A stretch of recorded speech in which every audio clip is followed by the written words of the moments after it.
Good morning students. पिछला जो video था उसमें हम लोग न्यूट्रिशन इन ह्यूमन बींग्स को डिस्कस कर रहे थे।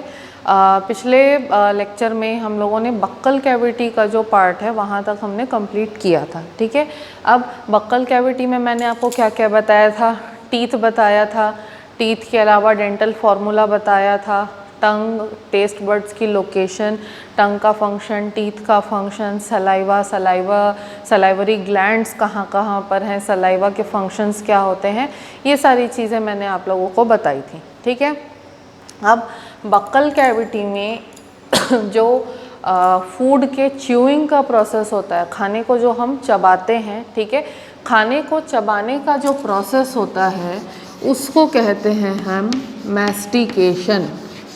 खाने को चबाने का जो प्रोसेस होता है उसको कहते हैं हम मैस्टिकेशन। ठीक है, मैस्टिकेशन जो है वो किसके हेल्प से हो रहा है, टीथ के हेल्प से होता है, और साथ ही साथ टंग के वजह से उसमें सलाइवा भी मिक्स होते जाता है। ठीक है, तो खाना मैस्टिकेट करने के बाद में, यानी कि खाना चबाने के बाद में जो एक स्लिपरी सा और सेमी सॉलिड टाइप का एक मास जो बनता है फूड का, वो जो स्लिपरी सेमी सॉलिड फूड का मास होता है उस मास को हम कहते हैं bolus. Semi digested, semi solid and slippery mass of food is known as the bolus. ठीक है, अब मैस्टिकेशन हुआ, मैस्टिकेशन होने के बाद में बोलस बना। ठीक है, तो ये जो बोलस है, जो सेमी च्यूड फूड जो है या सेमी सॉलिड फूड जो है, इसको जब हम लोग निगलते हैं, ठीक है, तो निगलने का जो प्रोसेस होता है, निगलने के प्रोसेस को हम कहते हैं डिग्लूटिशन। निगलने का जो प्रोसेस होता है उसको हम कहते हैं डिग्लूटिशन। ठीक है, अब ये जो डिग्लूटिशन होता है, ठीक है, इसका भी एक टेक्निक है। ठीक है, टेक्निक किस लिए है, क्योंकि हमारे कान का जो कैनाल होता है, ईयर का जो कैनाल होता है, हमारे नाक का, नॉस्ट्रिल्स के जो कैनाल होते हैं, और हमारे माउथ का यानी कि जो बक्कल कैविटी का जो पैसेज होता है, तो कान, नाक और बक्कल कैविटी के पैसेजेस जो हैं तीनों आपस में इंटरकनेक्ट होते हैं। कहाँ पर, इस पोर्शन में जो कि मैंने कल भी बताया था, जिसको हम कहते हैं फेरिंग्स, है ना। तो फेरिंग्स वो जगह है जहाँ पे हमारे कान का कैनाल, हमारे नाक का कैनाल और हमारे माउथ का कैनाल तीनों जा कर के एक दूसरे के साथ जुड़ते हैं। ठीक है, अब मान के चलो, ठीक है, मान के चलो कि अब हम लोगों ने खाना खाया, खाना खाने के बाद में हमको उस खाने को निगलना है, तो क्या गारंटी है कि वो खाना नाक में ना चले जाए या हमारे कान में ना चले जाए, उस चीज़ की गारंटी क्या है, क्योंकि तीनों जो कैनाल्स हैं आपस में जुड़े हुए हैं, तो there is quite a possibility कि जो चबाया हुआ खाना है वो नाक में या कान में भी जा सकता है, लेकिन जाता नहीं है। ऐसा किस लिए होता है, क्योंकि डिग्लूटेशन के लिए यानी निगलने के लिए भी एक मैकेनिज़्म हमारे बॉडी में होता है। ठीक है, वो कैसे होता है कि जो हमारा फेरिंग्स है, फेरिंग्स में क्योंकि नाक और कान दोनों के कैनाल आकर के जॉइन होते हैं, तो निगलने के टाइम पे अगर नाक और कान के कैनाल को हम लोगों ने बंद नहीं किया, वो बंद नहीं हुआ, तो there is quite a possibility कि खाना जो है वो हमारे रेस्पिरेटरी सिस्टम में चला जाए। ठीक है, उससे प्रिवेंट करने के लिए जो हमारी बक्कल कैविटी होती है, बक्कल कैविटी में बिल्कुल एंड पे, बिल्कुल लास्ट में जो आपकी टंग होती है, टंग के बिल्कुल एंड पे आप लोगों ने देखा होगा जो आपके माउथ का अपर पार्ट होता है, वहाँ पे इस तरीके का छोटा सा एक स्ट्रक्चर दिखता है। Okay, this over here is your tongue, okay, and this is the rear and, the last part of your mouth. ठीक है, वहाँ पे आप लोगों ने देखा होगा कि ऐसा छोटा सा स्ट्रक्चर जो है वो आपको जो माउथ का रूफ होता है वहाँ से लटकता हुआ दिखाई देता है, जिसको हम लोग कई बार छोटी जीभ के नाम से भी बुलाते हैं। ठीक है, चालू लैंग्वेज में। ठीक है, तो ये जो छोटा सा पार्ट होता है, इस पार्ट को हम कहते हैं ओव्यूला। ठीक है, इस पार्ट को हम कहते हैं ओव्यूला। ठीक है, तो ये जो ओव्यूला होता है वो खाना निगलने के टाइम पे जो नेज़ल पैसेज है, ठीक है, उसको बंद करने में हेल्प करता है। ठीक है, कैसे हेल्प करता है कि जब हम लोगों को खाना निगलना है, खाना खाया हमने, चबाया, खाने को जब निगलना है उस टाइम पे 3 चीज़ें जो है वो हमारी हेल्प करती हैं निगलने के टाइम पे। क्या? ओव्यूला हेल्प करता है, उसके अलावा हमारा ट्रैकिया यानी कि जो हमारा वॉइस बॉक्स होता है वो हेल्प करता है, और हमारी जो जीभ है, हमारा जो टंग है वो हेल्प करता है। तो ओव्यूला, ट्रैकिया और हमारा टंग जो है वो हमको निगलने में हेल्प करता है। कैसे? जब हमको निगलना होता है, आप खुद भी अपने ऊपर ऑब्जर्व कर सकते हैं कि जब हम कोई चीज़ निगलते हैं तो हमारा ये जो ट्रैकिया या ये जो हमारा वॉइस बॉक्स है, ठीक है, ये थोड़ा ऊपर की तरफ उठ जाता है। ठीक है, ऐसा किस लिए होता है कि ट्रैकिया जो है वो नीचे से ऊपर की तरफ उठता है, ऊपर आता है। इससे क्या होता है, ट्रैकिया जो है ऊपर आकर के ओव्यूला को अपने साथ लेता हुआ क्या करता है, सीधा जो फेरिंग्स का रूफ है, ठीक है, फेरिंग्स का जो अपर पार्ट है, वहाँ पर जाकर के क्या हो जाता है, 2 सेकंड के लिए वहाँ पर जाके वो जो नेज़ल पैसेज होता है हमारा, उसको बंद कर देता है। निगलने के टाइम पे ट्रैकिया थोड़ा ऊपर मूव करेगा, ओव्यूला को साथ लेता हुआ ऊपर जाएगा, और जो हमारा नेज़ल पैसेज है उसको 2 सेकंड के लिए, कुछ सेकंड के लिए क्या कर देता है, बंद कर देता है। इससे क्या होगा, इससे ये होगा कि हमारा जो खाना है वो नेज़ल पैसेज में ना जा कर के, नेज़ल पैसेज में ना जा कर के वो किस में जाएगा, ईसोफेगस में जाएगा। ठीक है, किस में जाएगा, ईसोफेगस में जाएगा। सो ये जो मैकेनिज़्म है, ठीक है, ये किसका मैकेनिज़्म है, डीग्लूटिशन का, यानी कि निगलने का मैकेनिज़्म है। ठीक है, इतना क्लियर हुआ। अब डीग्लूटिशन हो गया, डीग्लूटिशन होने के बाद में जो हमारा बोलस था, ठीक है, हम किसको निगलते हैं, बोलस को निगलते हैं। ठीक है, तो बोलस जो है जिसको हमने स्वेलो किया है, निगला है, ये जो बोलस है ये नेक्स्ट कहाँ पर चले जाता है, ये चले जाता है ईसोफेगस में।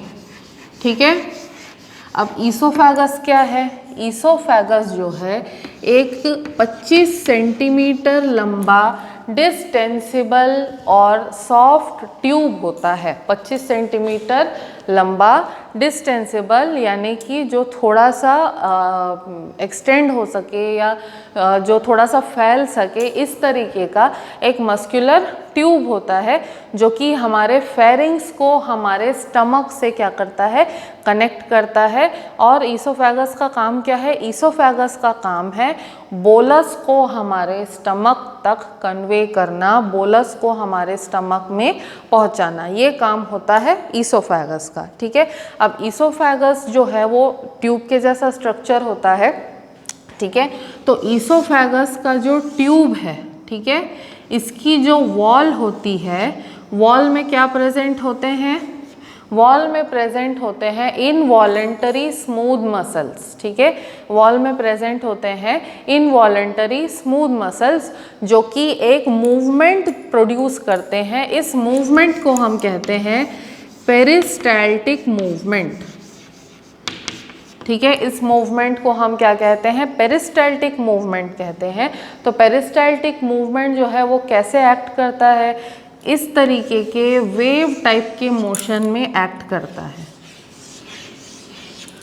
ठीक है, लाइक दिस, इस तरीके के मूवमेंट बनाता है वो, सच दैट कि खाना जो है धीरे धीरे जो है हमारे माउथ से हमारे स्टमक के अंदर जा सके। और सो टू से अगर ऐसा मैं बनाऊं तो ज़्यादा अच्छा रहेगा, इस टाइप का जो है मूवमेंट होता है पेरिस्टाल्टिक मूवमेंट। थोड़ा थोड़ा खाना जो है धीरे धीरे करके टुकड़े टुकड़े में ईसोफेगस से होता हुआ हमारे स्टमक में एंटर करता है। ठीक है, और सिर्फ ये जो पेरिस्टाल्टिक मूवमेंट है ईसोफेगस में नहीं, पूरे के पूरे एलिमेंट्री कैनाल में from the mouth right from the mouth till the anus, ठीक है। पूरे के पूरे एलिमेंट्री कैनाल में हमको ये जो पेरिस्टाल्टिक मूवमेंट है ये देखने के लिए मिलेगा, और ये पेरिस्टाल्टिक मूवमेंट जो है ये डेफिनेटली हमेशा इनवॉलेंटरी रहता है, नॉट अंडर आवर कंट्रोल, ठीक है। तो पेरिस्टाल्टिक मूवमेंट के हेल्प से ईसोफेगस के थ्रू खाना जो है कहाँ पर जाता है, हमारे स्टमक के अंदर जाता है। अब जो मैंने आपको बताया था कि सलाइवरी अमाइलेज जो सलाइवा में होता है वो क्या करता है, स्टार्च को कन्वर्ट करता है माल्टोज और डेक्स्ट्रिन में, ठीक है। तो सलाइवरी अमाइलेज का एक्शन जो है वो ईसोफेगस के अंदर भी कंटिन्यूसली वैसा चलते ही रहता है, ठीक है।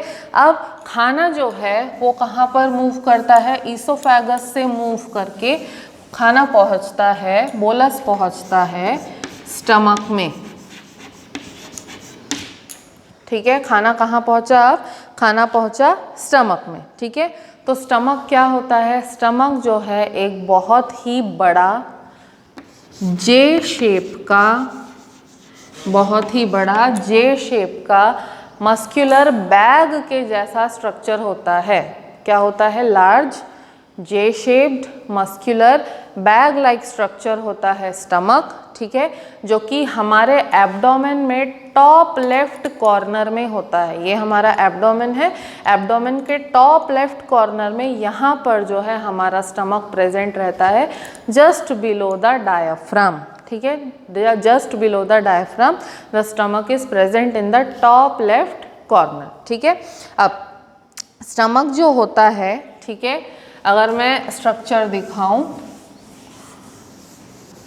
ठीक है, this is the mouth,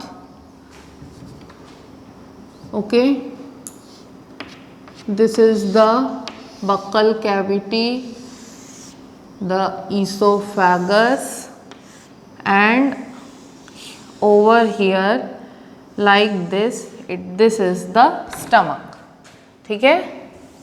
this over here is the stomach, ठीक है। तो दिस इज द स्टमक। अब जहाँ पर ईसोफेगस और स्टमक दोनों आपस में एक दूसरे से कनेक्ट होते हैं, ठीक है, यहाँ पर एक दूसरे से जुड़ रहे हैं, यहाँ पर एक मसल होता है, ठीक है, यहाँ पर एक मसल होता है जिसको कहते हैं कार्डियक स्फिंक्टर मसल, ठीक है। यहाँ पर जहाँ पर ईसोफेगस जो है वो स्टमक में आके जुड़ता है, कनेक्ट करता है, वहाँ पे एक मसल होता है जिसको हम क्या कह रहे हैं, cardiac sphincter muscle. Cardiac sphincter muscle का काम क्या है, कार्डियक स्फिंक्टर मसल रेगुलेट करता है कि एक बार में कितना खाना पेट के अंदर आएगा, ठीक है, एक बार में कितना खाना पेट के अंदर आएगा उसको रेगुलेट करने का काम करता है कार्डियक स्फिंक्टर मसल। क्योंकि एक साथ बहुत सारा खाना अचानक से अगर पेट में आ जाए, ठीक है, तब हमको क्या होता है, हिचकी स्टार्ट हो जाती है, ठीक है। तो उससे बचने के लिए हमारा ये जो कार्डियक स्फिंक्टर मसल होता है वो क्या करता है, खाने के क्वांटिटी को रेगुलेट करता है और इंश्योर करता है कि थोड़ा थोड़ा खाना ही हमारे पेट में आ सके, ठीक है। अब हमारा जो स्टमक होता है, ठीक है, स्टमक की ये जो लाइनिंग होती है, ठीक है, अंदर की स्टमक की ये जो लाइनिंग होती है इसमें बहुत ही सारे छोटे न्यूमरस और ब्रांच्ड गैस्ट्रिक ग्लैंड्स प्रेजेंट होते हैं। क्या प्रेजेंट होते हैं, बहुत सारे छोटे और ब्रांच्ड गैस्ट्रिक ग्लैंड्स प्रेजेंट होते हैं। और ये जो गैस्ट्रिक ग्लैंड्स है हमारे स्टमक में एक डाइजेस्टिव जूस जो है उसको सिक्रीट करते हैं। इस डाइजेस्टिव जूस को हम कहते हैं गैस्ट्रिक जूस, ठीक है। क्या करते हैं, गैस्ट्रिक जूस को सिक्रीट करते हैं गैस्ट्रिक ग्लैंड्स, ठीक है। अब ये जो गैस्ट्रिक जूस है इसका क्या क्या कंपोजिशन है, किस किस चीज़ से बना होता है, ठीक है। सबसे पहले तो रहता है इसमें HCl हाइड्रोक्लोरिक एसिड जो कॉन्सेंट्रेटेड होता है। उसके अलावा इसमें रहता है म्यूकस,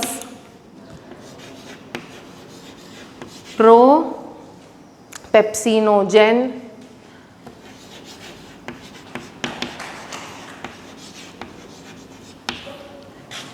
प्रोरेनिन, ठीक है। HCl म्यूकस प्रोपेप्सिनोजेन प्रोरेनिन होता है और उसके अलावा इसके अंदर होता है गैस्ट्रिक लाइपेज।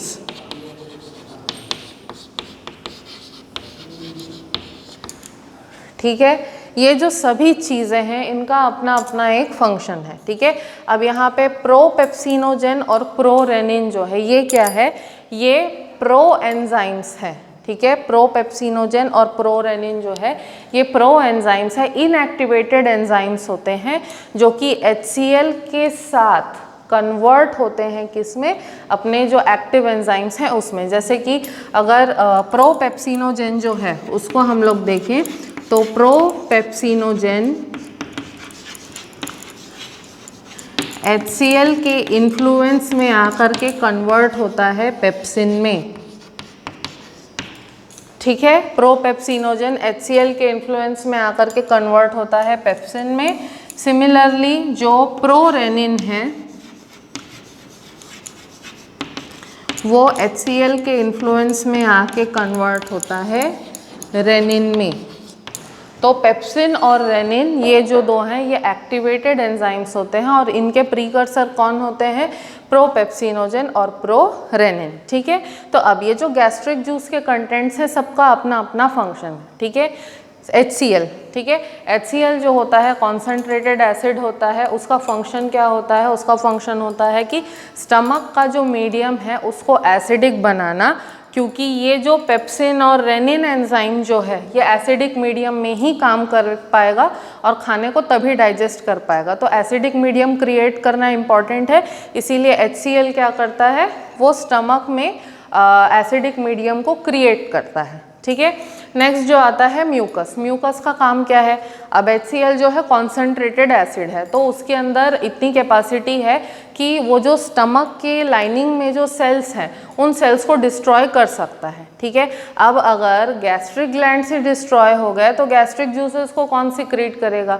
तो गैस्ट्रिक ग्लैंड्स को प्रोटेक्ट करने के लिए म्यूकस की एक लाइनिंग जो है वो स्टमक के वॉल के ऊपर हमेशा प्रेजेंट रहती है। म्यूकस की एक लाइनिंग स्टमक की जो पूरी वॉल होती है इसके ऊपर हमेशा प्रेजेंट रहती है और स्टमक की वॉल को HCl के एक्शन से प्रोटेक्ट करने का काम करती है। स्टमक की वॉल को HCl के एक्शन से प्रोटेक्ट करने का काम करती है म्यूकस। ठीक है, उसके बाद मैंने क्या बताया, प्रोपेप्सिनोजेन और प्रोरेनिन डेफिनेटली प्रो एंजाइम्स है, HCl के एक्शन में आकर के किस में कन्वर्ट हो जाते हैं, पेप्सिन और रेनिन में। ठीक है, अब पेप्सिन जो है एक्टिवेटेड एंजाइम है, इसका काम क्या है, पेप्सिन का काम है प्रोटीन्स का डाइजेशन करना। ठीक है, पेप्सिन्स जो है प्रोटीन का डाइजेशन करते हैं और प्रोटीन का डाइजेशन करने के बाद में प्रोटीन को कन्वर्ट कर देते हैं प्रोटीएजेज में और पेप्टोन्स में। प्रोटीन का डाइजेशन कौन करेगा, पेप्सिन करेगा, उसको किस में कन्वर्ट कर देगा, प्रोटीएजेज और पेप्टोन्स में। और ये जो प्रोटीएजेज और पेप्टोन्स है इनको हमारी बॉडी जो है इजीली एब्जॉर्ब कर सकती है। ठीक है, सिमिलरली ये जो रेनिन एंजाइम आया, रेनिन का काम क्या है, रेनिन जो है वो दूध और दूध से बने हुए सब्सटेंसेस जैसे कि पनीर हो गया या दही हो गया, इनके अंदर जो प्रोटीन होता है, मिल्क के प्रोडक्ट्स और मिल्क के अंदर जो प्रोटीन होता है उस प्रोटीन को डाइजेस्ट करने का काम कौन करता है, रेनिन करता है। ठीक है, अब तीसरी चीज़ आती है क्या, गैस्ट्रिक लाइपेज। गैस्ट्रिक लाइपेज जो होता है और इनफैक्ट जो रेनिन है, ठीक है, रेनिन और गैस्ट्रिक लाइपेज जो है ये दोनों इनफैक्ट एकदम ही छोटे बच्चों में, जो इन्फेंट्स होते हैं, दूध पीने वाले जो बच्चे होते हैं, या ये कहना चाहिए 1 या 1.5 साल तक की उम्र के जो बच्चे होते हैं, उनमें ही जनरली रेनिन और गैस्ट्रिक लाइपेज मिलता है। ठीक है, गैस्ट्रिक लाइपेज का काम क्या है, गैस्ट्रिक लाइपेज का काम है दूध का थक्का जमाना। ठीक है, दूध का थक्का जमाना, दूध को कर्डल करना, सो दैट वो जो दूध है वो ज़्यादा समय तक बच्चों के पेट में रह सके और उसका स्लो डाइजेशन जो है बच्चों की बॉडी में हो सके, ये काम होता है गैस्ट्रिक लाइपेज का। ठीक है, सो 1 बाय 1 मैंने एक्सप्लेन कर दिया कि गैस्ट्रिक जूस के कंटेंट्स क्या हैं और उनके फंक्शंस क्या है। नेक्स्ट जो हमारा क्लास होगा उसमें हम लोग आगे डिस्कस करेंगे कि स्टमक में तो डाइजेशन हुआ, उसके बाद आगे का प्रोसेस कैसे और क्या होता है। Thank you.